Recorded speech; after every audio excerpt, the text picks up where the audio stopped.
Hello folks, Florentine Saint-Yves here. Welcome to the 6th episode of the 3 Months Challenge series. New account, 3 months, no money. Let's see how big our kingdom can get as we go through weeks 6 and 7.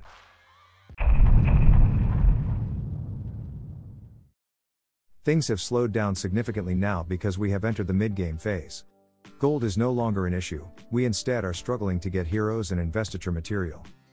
So before jumping into how you should adjust your gameplay accordingly, let's do a recap of what happened to our heroes during those 2 weeks, and how I see their future.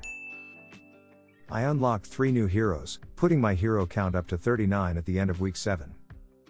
First, I traded my castle siege points for Milan tokens, so I was able to summon her on day 39, which was Monday of week 6. The reason I did this is because I wanted to have a true inspiration hero to work on. So far inspiration manuscripts were feeding either Kawala or Brunhilde, but I didn't want them to get too high. On top of that, I also can give Milan military manuscripts, and work on her paragon that gives 50% bonus to both inspiration and military first, instead of the one with 100% inspiration. This seems counterintuitive, but Mulan hero skin gives her an additional 100% bonus to all attributes, so that would push her military bonus up to 150%.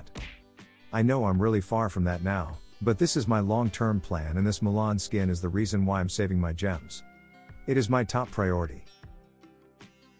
Second, I unlocked Adira during the Wave of Love event, to be able to compete on the paid visit challenge.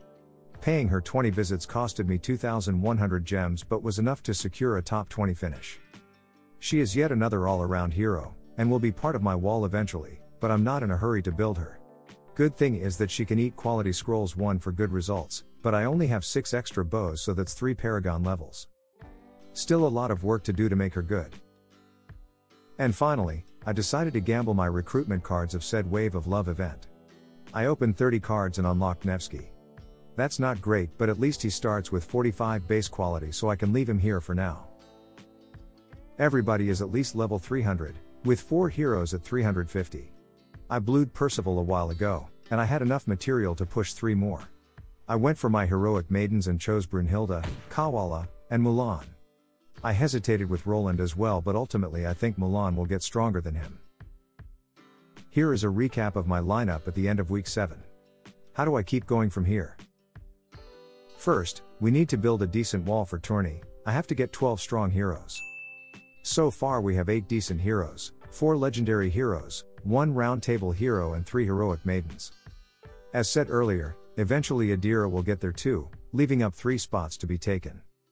Once those spots are filled, my guess is that with time, legendary and round table heroes will get kicked out of my wall by better heroes. But for now I need 3 more. I could unlock round table heroes, but I'd rather skip that step and work on heroic maidens or event heroes, who have higher potential. 1 spot has to go to a military hero. So far I've balanced my military manuscripts between a couple of heroes, but I now need one that hit harder than the others to make better use of expedition charters on alliance and siege bosses. I basically have 3 reasonable options: Matilda, because I can build her quickly thanks to the alliance shop; Elise, because she's the next hero I'll get tokens of from campaign expeditions; and Elizabeth, because her tokens are available on the castle siege shop. My choice here goes to Elizabeth. After all, I didn't make her my best hero for my top 10 heroes video for nothing. This implies that I'll have to get her skins at some point, but you've got to set up goals in this game. Second spot is for a fortune hero. I don't have any yet, so it's more than time to get one. So far I have 4 Diana tokens, and 4 Noheim tokens. Either one will be good, but to be honest I'd rather have Diana. Her skins make her so much better than Noheim in the long run that she has to be the best option here. This leaves me with 1 last spot, and I don't really know what to do about it. On one hand, having a true provision hero is a decent option because I can't rely on legendary heroes forever, and burning manuscripts on 4 stars skills is not optimal. On the other hand, it pains me to spend gems or points for a provision hero. I'd rather do that for another attribute type. This spot being open is what made me gamble with recruitment cards, but unfortunately I didn't open anything good. I guess we'll see how things go, and if a good opportunity to convert gems at a reasonable rate shows up during 3rd anniversary, I'll consider making a move. I will need to put those 12 heroes to level 350, so this is where my investiture material will go for the next couple of weeks. Now about quality. For baseline, I want everyone at 50 quality to start things off and be somewhat useful to score some points on PvP challenges. I don't want to use manuscripts for this though, so I'll rely on undeciphered quality and quality XP scrolls. Manuscripts will boost my wall heroes, and I want them all at 500 quality. As soon as it's done, and this should not take too long since some of them are pretty close already, it will be time to boost up baseline heroes again and make them all 100 quality. My goal is to have my wall heroes with 5 times the quality of my baseline. So 500 quality for wall and 100 quality for baseline, then 1000 quality for wall and 200 quality for baseline, 1500 and 300 and so on. This concept will not change after that. This is pretty much my quality distribution strategy for the entire game. Now that we've covered lineup management for the upcoming mid-game, let's talk about gameplay. It's time to play with the challenge calendar when investing resources. This means that I won't use everything as soon as I get them anymore, but rather wait for a good active challenge to do so. This way, you have the best chances to rank well on those challenges, to complete progress rewards and win better rewards overall. These rewards are then invested back on the next relevant challenge, and so on. Here is the current calendar of the game. There are a couple of obvious things to do, but some deserve a little more explanation. About the obvious. Beast items are best consumed during the Beast Challenge. This one is pretty much a given. Same thing for gold, grain and soldiers. Spend your extra gold on merchant ventures during the Gold Challenge. For the Soldiers Challenge, don't do anything when the challenge isn't active except for your daily expeditions. Even then, be conservative so that your soldiers count goes up a little bit every day. Then, when the challenge is active, make progress on your campaign as much as you can. About grain, this is the resource you will have the most trouble spending. Your levies help with that, and you can always use processions as well, but it will ask for more and more drafts. In addition, those drafts are good for raising intimacy as well, so it might be clever to save them for another time. What you can do is leveling your kingdom expedition castles, especially Castle 10, for a couple of billion grains. Kingdom Power Challenge gives you the opportunity to level up heroes and to improve their paragons. As of now, Fortification is active at the same time as this challenge, so use manuscripts on strong heroes to both play the challenge and complete the fortification quest that asks you to study manuscripts. You should also increase maiden bonds here with all the maiden XP you got during the month, and distribute your attribute tomes. Use your other quality items during a quality challenge, and preferably on weaker heroes. This includes scrolls and quality XP items. Save your quality gain on stronger heroes for Kingdom Power Challenge. It's also a good time to raise your council level.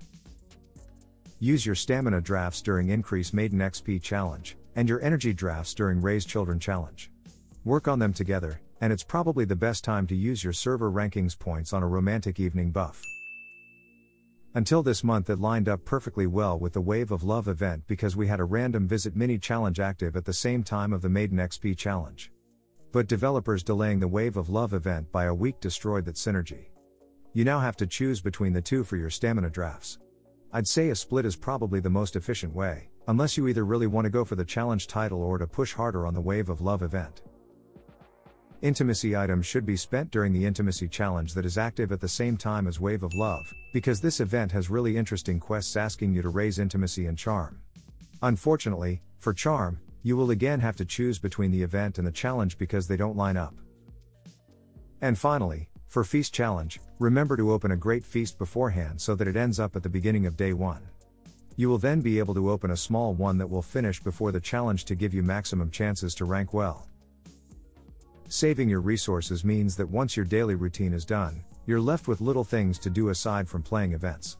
Still, remember to log in on a regular basis to do your kingdom expeditions, tourney fights, send heroes on tourney grounds and refresh your timers and council. There is not much to talk about events during week 6 and 7. Treasure Hunt was a disappointing event that I didn't really attend. At the end of the week, I was barely able to scratch an Adira token out of it. I was much more active during week 7 and Wave of Love, but then again without spending any gem. I simply used all my Intimacy and Charm items.